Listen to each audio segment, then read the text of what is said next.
Let's make a cute little dog using Ultralight air dry clay. Let's start with the head. Take your brown clay and roll it to a ball. You can also use a rolling pin for a smoother finish. Use your sculpting tool to make a small indent for the mouth.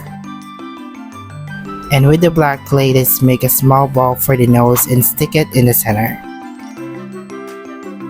For the eyes, just place them gently on either side of the nose. Alright, our dog is starting to look cuter. Now, roll a small strip of red clay for the tongue and attach it under the nose, just sticking out a little bit.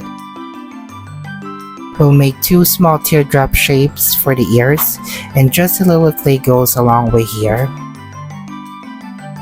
Place them on the sides of the head and give them a little bend to make them look extra fluffy.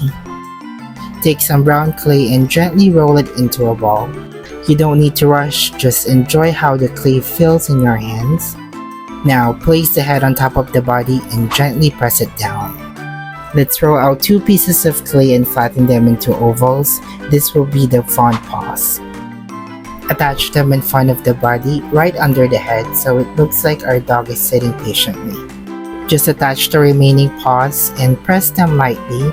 Imagine your dog is sitting there waiting for you to throw a ball. Now finally, no dog is complete without a tail, so attach it on the back. There you have it, our very own clay dog. Follow us for all things clay.